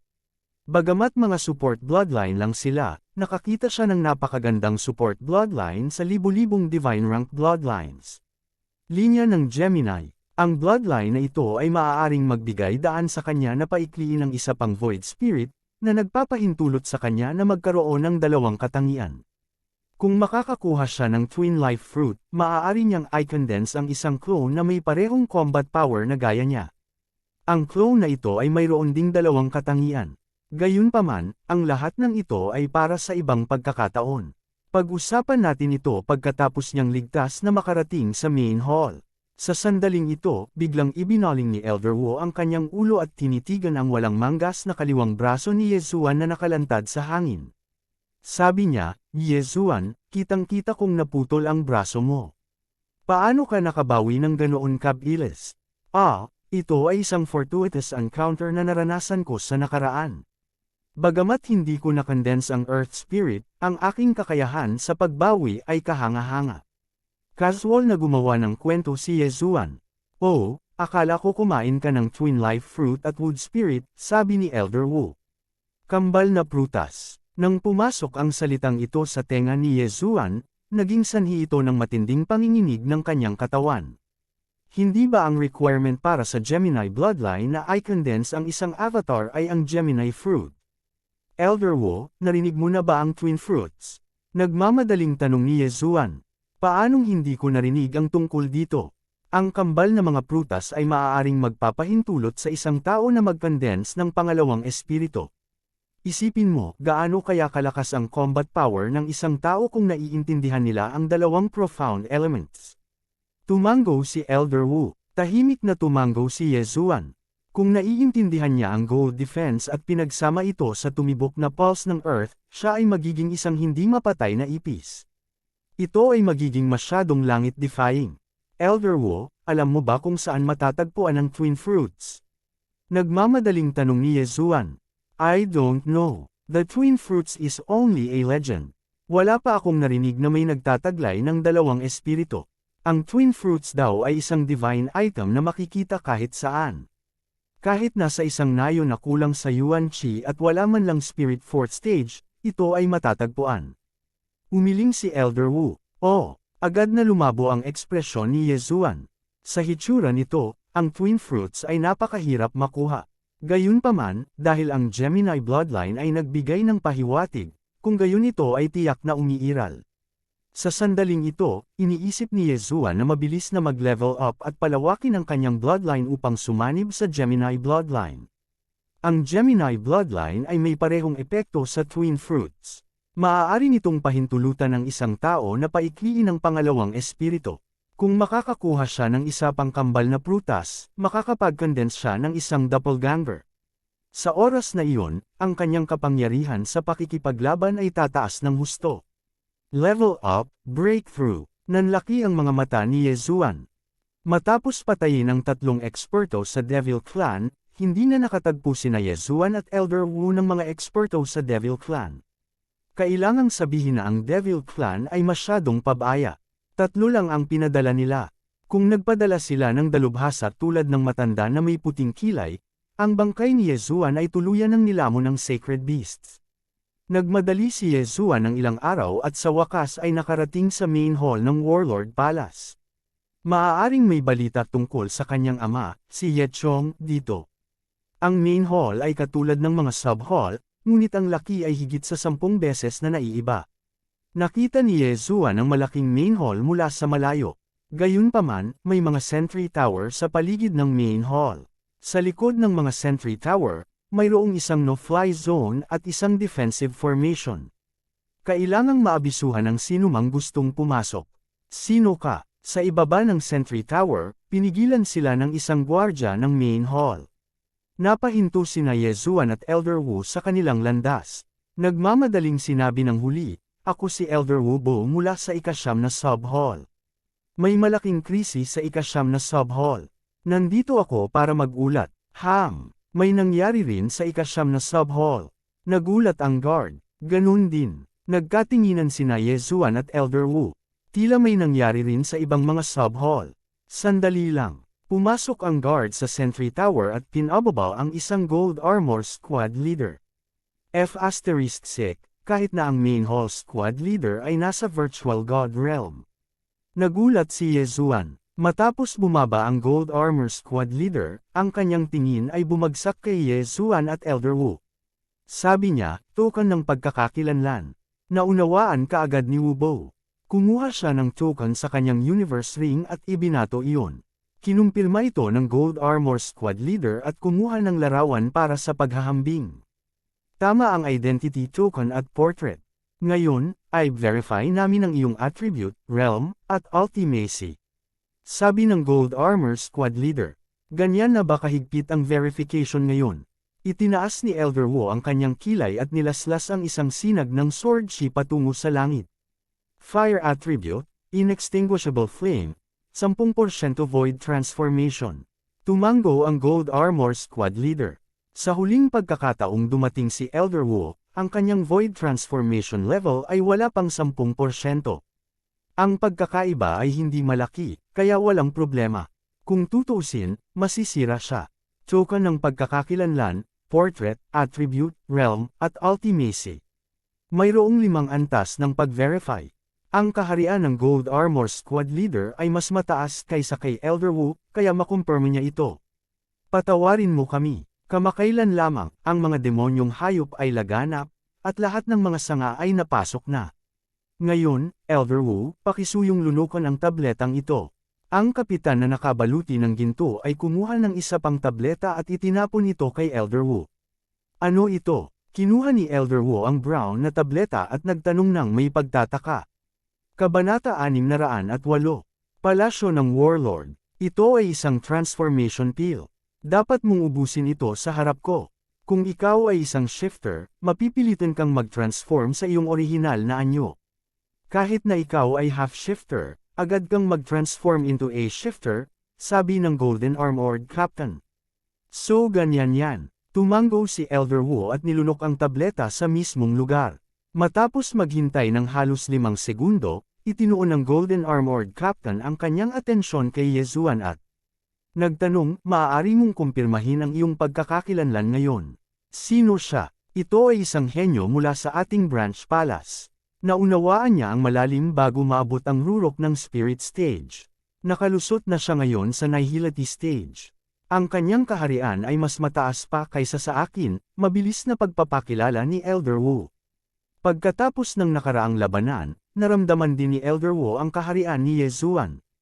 Gayunpaman, sa kanyang mga mata, si Yezuan ay isang sobrang henyo. Ang patuloy na mga tagumpay ay hindi isang malaking pakikitungo. Ang iyong kaharian ay mas mataas kaysa sa kanya. Ipinikit ng Golden Armored Captain ang kanyang mga mata at ibinato ang isa pang transformation pill kay Yezuan. Naunawaan ni Yezuan ang ibig niyang sabihin. Nagkunwari siyang itinapon sa kanyang bibig ang transformation pill at nilunok ito sa harap ng Golden Armored Captain. Pagkalipas ng 5 segundo, hindi siya nag-transform sa kanyang orihinal na anyo, at hindi rin siya naging shifter. Pinatunayan nito na siya ay isang tao. Gayunpaman, ang hindi alam ng Golden Armored Captain ay ang transformation pill ay nilamon na ni Yezuan. Okay, hindi ka shifter. Gayunpaman, hindi ko makumpirma kung nakikipagsabuatan ka sa shifter para makakuha ng impormasyon. Mag-ingat sa pagpasok. Kung may nangyaring mali, papatayin ka ng isang eksperto on the spot. Sabi ng Golden Armored Captain. Oo, Tumango si Elder Wu, pagkatapos ay dinala si Yezuan sa Porma Sion at pumasok. Matapos nilang makapasok sa Warlord Palace, agad na naibalik ang Porma Sion. Bagamat hindi niya ito nakikita, nararamdaman ito ni Yezuan. Hindi ko akalain na magiging ganoon kalawak ang shifter. Naglagay sila ng mga tao sa lahat ng branch palaces. Pati ang mga elder ay nakikipagsabuatan sa kanila. Nakakagulo ito. Hindi napigilan ni Elder Wu ang magsalita habang tumatakbo sila mula sa Sentry Tower patungo sa main palace. Elder Wu, ano ang kahulugan nito? Medyo nalito si Yezuan. Hindi ba na-verify na nila ang kanilang pagkakakilanlan? Bakit napakagulo? Sumagot si Elder Wu, bagaman mapapatunayan natin na tayo ay tao, hindi natin mapapatunayan na nakipagsabuatan tayo sa mga demonyo. Kung papasok ka ngayon, baka isipin nilang sinadya kang itanim dito ng mga demonyo. Mag-aalala sila sa iyo, nakikita ko. Matapos marinig ito, tahimik na tumango si Yezuan. Sa katunayan, sa ganitong uri ng sitwasyon, ang Working Hall ay lubhang maingat, hindi nag-aalaga ng sinumang bagong dating. Gayunpaman, kahit na ang isang tao tulad ng unang elder ng Sub Palace ay nasuhulan ng Yao Clan. Gaano karaming mga tao ang maaaring patunayan ang kanilang kawalang kasalanan ngayon? Pagkatapos ng lahat, ang unang elder ng Sub Palace ay ang dating Sub Palace Master. Dinala ni Elder Wu si Yezuan sa pangunahing bulwagan. Ang sangay na sinalihan ni Yezuan ay ang ika-9 na sangay, ang huling sangay. Kasabay nito, isang elder ang pumupunta sa pangunahing sangay paminsan-minsan upang magbantay at tanggapin ang mga tao mula sa mga bulwagan ng sangay. Sa pagkakataong ito, pinangunahan ni Elder Wu si Yezuan para hanapin ang middleman na ito. Kung hindi siya makakaugnay sa mga nakatataas sa main palace. Ang pangunahing palasyo ay talagang malaki, at maraming nagpapatrulyang gwardya sa daan. Si Elder Wu at Yezuan ay medyo hindi pamilyar sa isa't isa, kaya't sila ay napatigil at tinanong ng 6 na beses habang nasa daan. Pagkatapos nito, sa wakas ay natagpuan nila ang ika-9 na sangay ng pangunahing palasyo. Kuya Huang, pumasok si Elder Wu at sumigaw ng malakas. Tumingin din si Yezuan sa paligid at napagtanto na ang lugar na ito ay ganap na isang aklatan na may malaking bilang ng mga libro. Dapat itong balita mula sa ika-9 na sangay.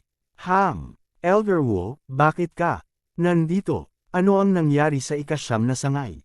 Panipi. Matapos marinig ang sigaw ni Elder Wu, isang matandang lalaki na nakasuot ng dilaw na damit ay lumabas mula sa inner hall. Siya ay nasa main palace sa lahat ng oras na ito, kaya natural na alam niya ang tungkol sa mga demonyo. Inatake rin ang aming sangay. Ito ang ulat na isinulat mismo ng Palace Master. Tingnan mo, iniabot ni Elder Wu ang isang scroll ng balat ng tupa. Tumingin si Elder Huang at tumalon sa takot. Ano? Kahit ang Grand Elder at ang Vice Palace Master ay nakipagsabuatan sa mga demonyo. Gayunpaman, pagkatapos niyang tingnan ito, napabulalas siya. Ang aming branch palace ay may isang Void God King level Heavenly Dragon na bangkay. Tama, nakita ko mismo ng mga mata ko. Ang bangkay na ito ay dinampot ng isa sa ating Palace Masters. Sinasabi na ang bangkay ng Sky Dragon na ito ay walang kaluluwa ng isang Saint Beast, kaya maaaring isa itong eksperto sa demonyo. Tumango si Elder Wu. Pagkatapos ng paalala ni Elder Wu, biglang may naalala si Yezuan. Hindi niya kayang lamunin ang isang bangkay ng demonyo, kaya't ang Void God Beasts lang ang kanyang nilalamon. Kung demonyo expert ang bangkay na iyon, walang silbi sa kanya kahit kunin pa niya. Sa pagbanggit ng mga bangkay, natural na naisip ni Yezuan ang mga Palace Masters ng mga branch hall. Anong nangyari sa kanila? O tama, Elder Wu, kailangan bang gamitin ng mga demonyo ang puso ng isang Saint Beast o isang Void God Beast para pinuhin ang kalahating demonyong puso? Biglang tanong ni Yezuan. Ito, hindi ako sigurado. Gayunpaman, hindi ko alam kung ano ang nangyari sa aming mga branch hall. Sa makatuwid, sa palagay ko ang White-Browed Demon Race ay nagbabalak na salakayin ang Battle King Palace, at ang bangkay na iyon ay malamang na isang bagay na ginawa nila sa daan, sagot ni Elder Wu. Elder Wu, ang nakababatang kapatid na ito ay, nagtatakang tanong ni Elder Huang. Ito ang unang pagkakataon na nakita niya si Yezuan, ngunit naramdaman niyang napakalakas ni Yezuan, hindi mas mahina kaysa sa kanya. Siya ay isang henyo mula sa aming sangay. Sagot ni Elder Wu. Nang marinig ito, nagulat si Elder Huang. Ano, mas mataas ang kanyang cultivation realm kaysa sa iyo. Tama, kanina, naharang tayo ng 3 demonyong eksperto. Bawat isa sa kanila ay may mas mataas na cultivation realm kaysa sa akin, at silang 3 ay namatay sa kamay ni Yezuan. Tumango si Elder Wu. Nagulat si Elder Huang. Akala ko kasi henyo itong kapatid na ito mula sa main palace, hindi ko inaasahan na galing siya sa aming ika-9 na branch hall. Elder Huang, alam mo ba ang sagot sa tanong ko? Tanong muli ni Yezuan. Tanging lahi ng demonyo ang nakakaalam kung paano pinuhin ang puso ng kalahating demonyo. Gayunpaman, hanggat may paraan, tayong mga tao ay maaaring pinuhin ang puso ng mababang uri ng kalahating demonyo. Gayunpaman, natatakot ako na ang puso ng Void God ay kailangang personal na pinuhin ng isang Demon Clan expert. Makakatulong lamang ang mga dalubhasa ng tao sa karamihan.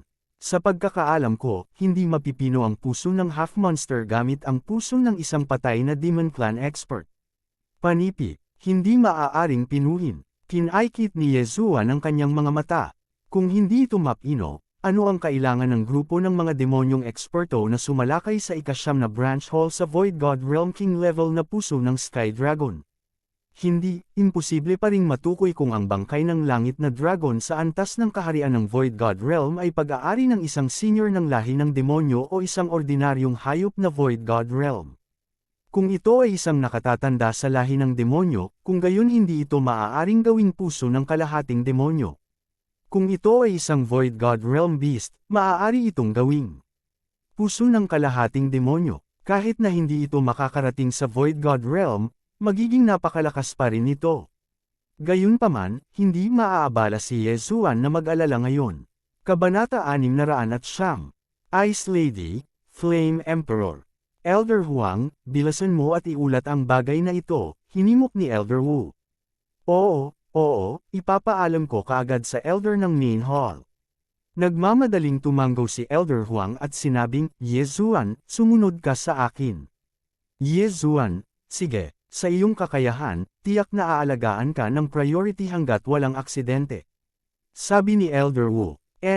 Tahimik na tumango si Yezuan at sumunod, habang nanatili si Elder Wu.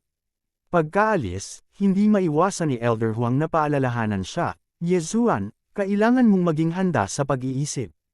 Kung noon pa man, tiyak na aalagaan ka ng may priority. Ngunit ngayon, ang Demon Clan ay tila gumawa ng isang malaking hakbang. Ang mga bagong dating ay kailangang dumaan sa mahigpit na pagsusuri.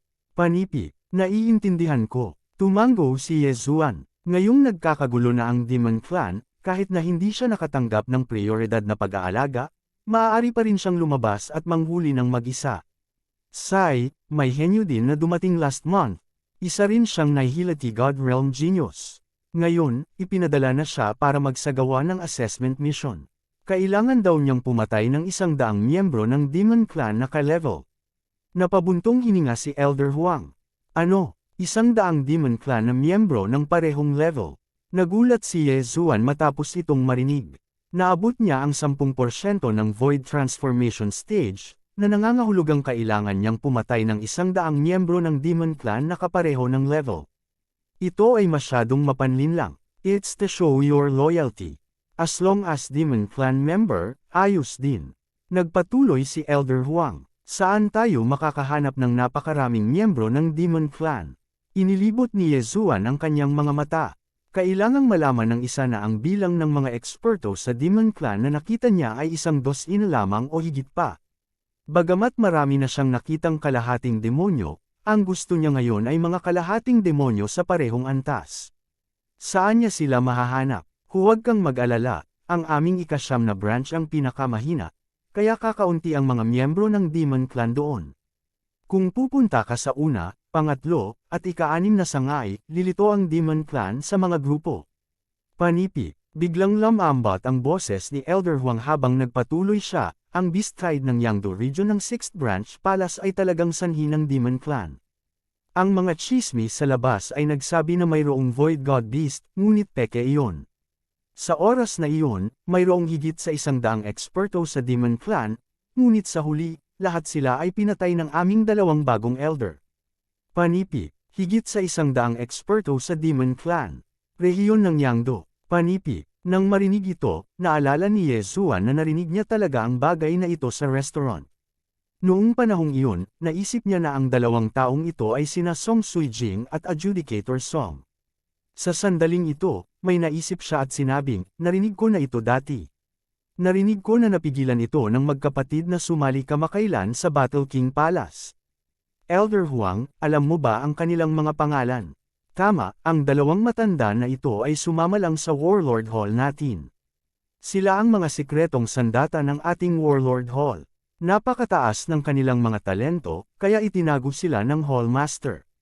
Walang nakakaalam kung ano ang hitsura nila. Nakasuot umano sila ng baluti na nakatikip sa kanilang mukha buong araw. Ang alam ko lang isa sa kanila ay may fire attribute at ang isa naman ay may ice attribute. Sa makatuwid, ang labas ng mundo ay nagbigay sa kanila ng mga pangalan.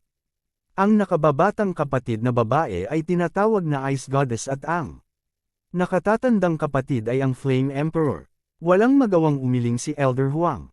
Isa lamang siyang elder ng isang branch hall, at ang kanyang lakas ay masyadong mahina.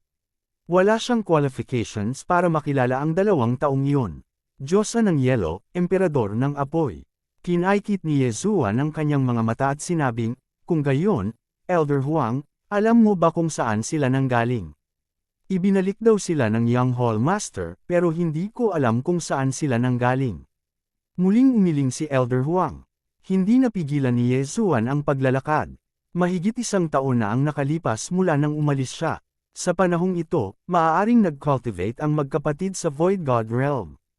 Pagkatapos ng lahat, minsang sinabi ni Lin Wenyo na hinanap siya nina Song Suijing at Song Kaiju pagkatapos nilang matutunan ang kamanghamanghang paraan ng paglilinang pagkatapos bumalik sa kontinente ng Tianshui. Hindi ko alam ang mga pangalan o itsura nila. Hindi kaya sila. Hulaan ni Yezuan sa kanyang puso. Sa totoo lang, umaasa siya na ang Ice Goddess at Flame Emperor ay si Song Suijing at Adjudicator Song. Sa ganoong paraan, hindi na niya kailangang hanapin ang mga ito. Bukod dito, ang Ice Goddess at Flame Emperor na ito ay tila mas malakas kaysa sa kanya. Yezuan, ano ang nangyayari sa iyo? Nang makitang malalim ang iniisip ni Yezuan, biglang nagtanong si Elder Huang. Wala, ito ang unang pagkakataon na narinig ko ang mga katangian ng yelo at apoy. Nakangiting sabi ni Yezuan. Sa totoo lang, ito rin ang unang beses na narinig ko ito. Ang wind attribute ay lumabas sa main hall namin noon, ngunit noong lumabas siya para mag-training, hindi na siya bumalik. I think he died. Napabuntong hininga si Elder Huang. Elder Huang, ano ang mga misteryo ng 3 katangiang ito? Nagtataka na tanong ni Yezuan. Nagpatuloy si Elder Huang na umiling, hindi ko alam ang tungkol sa mga katangian ng yelo at apoy. Napakahusay na ilihim ito. Tungkol naman sa katangian ng hangin, alam ko ang tungkol dito. Ang katangian ng hangin ay isa ring makapangyarihang katangian. Ang mga misteryo nito ay Wings of the Wind, Binding of the Wind, at Wind Blade. Ito ang 3 misteryong alam ko. Panipi. Maaaring pataasin ng Wings of the Wind ang iyong bilis ng paglipad at bilis ng pag-atake. Ang pagbubuklod ng hangin at ang pagbubuklod ng tubig ay maaaring makapagpigil sa kaaway. Tulad ng para sa Wind Blade, ito ay isang napakalakas na misteryo ng pagputol, na maihahambing sa metal cutting ng katangian ng metal. Panipi. Matapos marinig ito, nagliwanag ang mga mata ni Yezuan. Ang katangian ng hangin ay maaaring tumaas ang bilis ng isang tao at paghigpitan ang kalaban. Ito ay masyadong malakas. Sa karagdagan, ang wind attribute ay hindi pinaghihigpitan ng anumang iba pang attribute.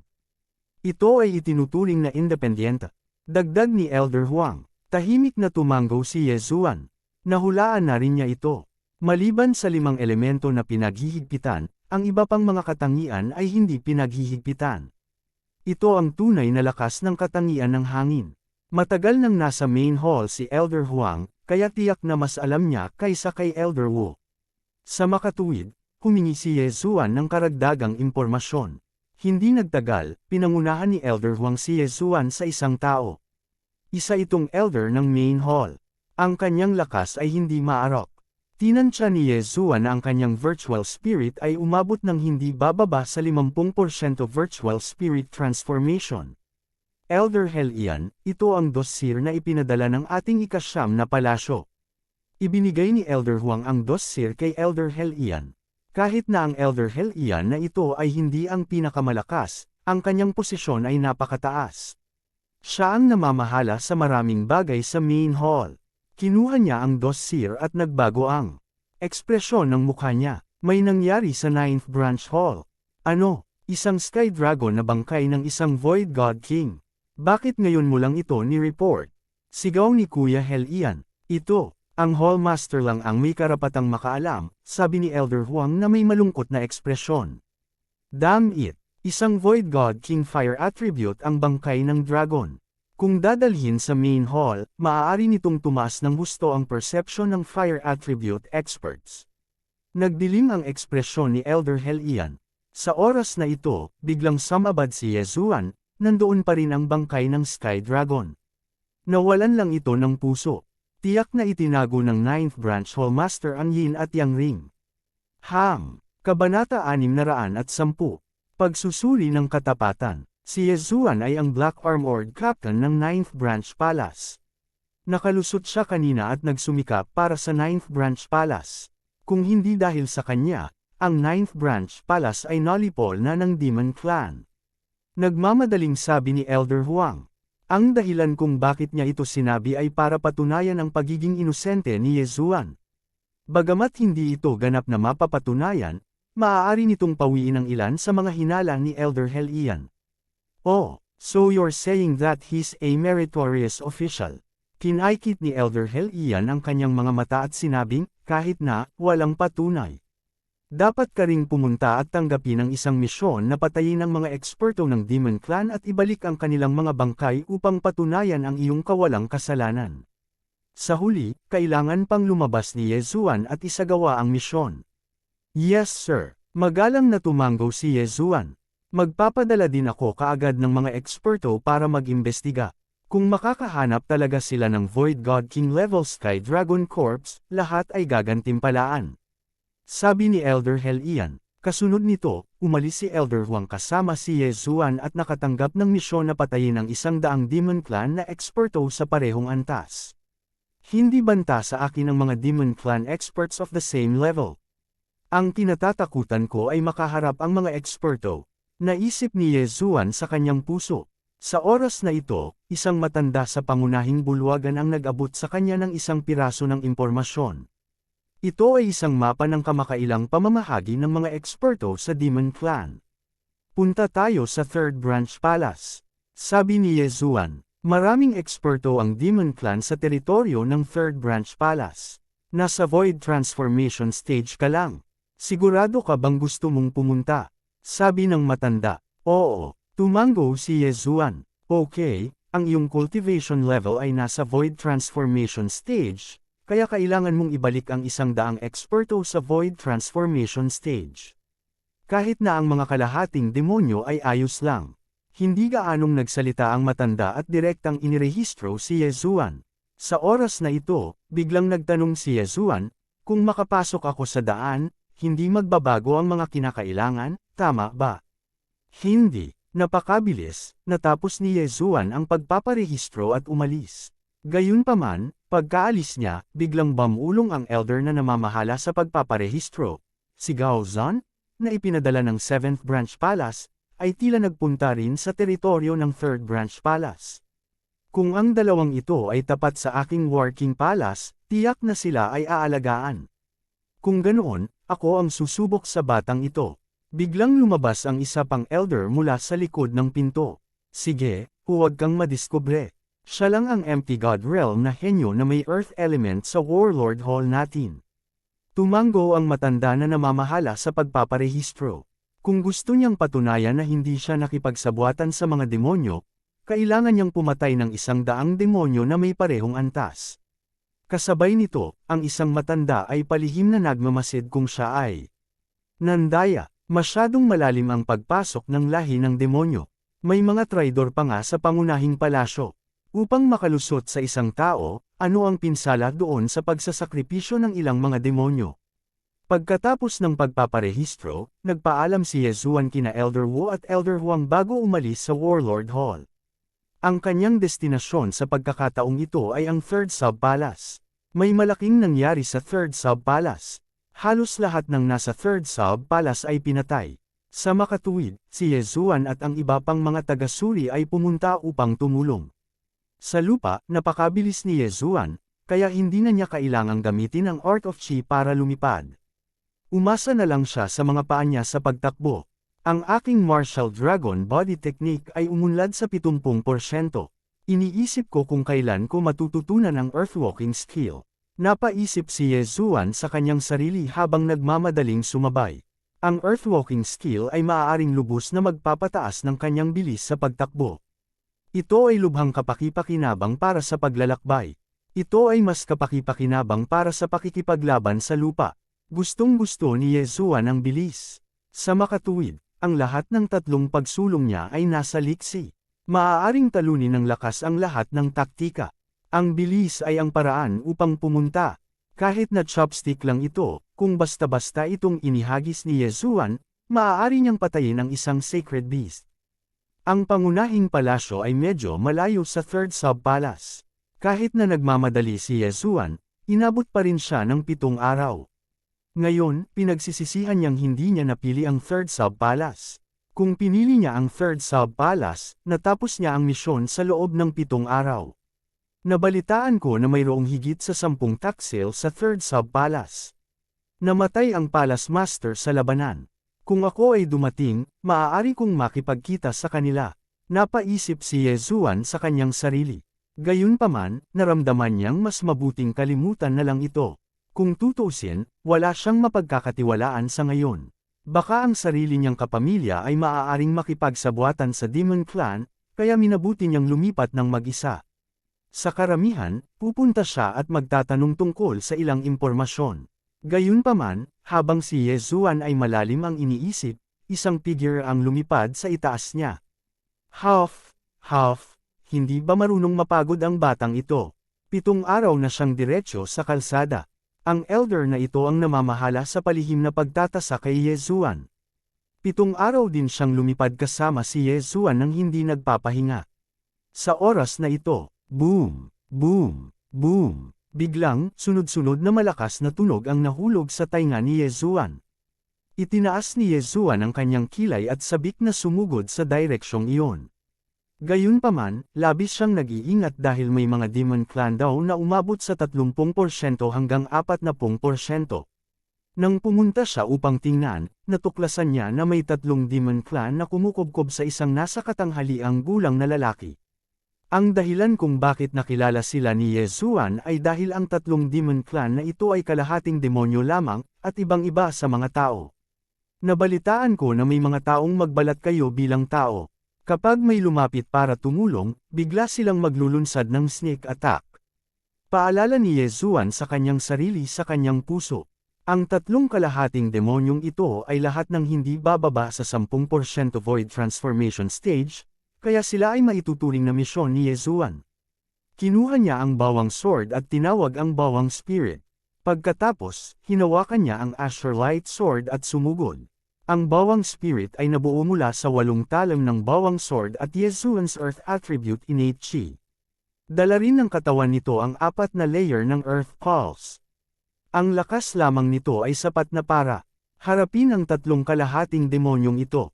Sa makatuwid, hinawakan lamang ni Yezuan ang kanyang Azure Light Sword at nakatanaw mula sa malayo.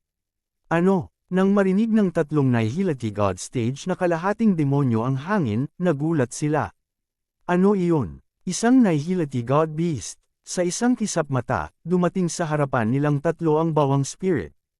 Pagkatapos, sa isang suntok ng bawat isa sa kanila, agad na sumabog ang 3. Ang 4 na layer ng Earth Pulse kasama ng kamao ng bawang spirit ay napakalakas. Ang 3 taong ito ay hindi makayanan kahit isang suntok. Hindi nagtagal, bumalik ang bawang spirit kasama ang 3 bangkay at universe rings. Magaling! Ngumisi si Yezuan at pinanatili ang universe rings at mga bangkay. Nang lumabas ang bawang spirit, sinulyapan ito ni Yezuan at nalaman na ang bawang spirit na ito ay isa talaga sa kanyang mga kasama. Sa madaling salita, ang bawang spirit ay mayroong bonus ng Beast God Bloodline, na nagpapataas ng lahat ng attribute ng 10%. Bilang karagdagan, sa Beast King Deterrence, maaari nitong mapataas ang epekto ng mga pag-atake sa mga hayop ng 20%. Sa makatuwid, ang 3/4 demonyo ay hindi makayanan ng isang suntok mula rito. Ito, natakot ang nasa katanghaliang gulang na lalaki. Ni hindi niya ginalaw ang kamay niya. Sa pamamagitan lamang ng pag-asa sa isang kakaibang hayop, nagawa niyang harapin ang 3/4 demonyo na sumupil sa kanya hanggang sa umaatres.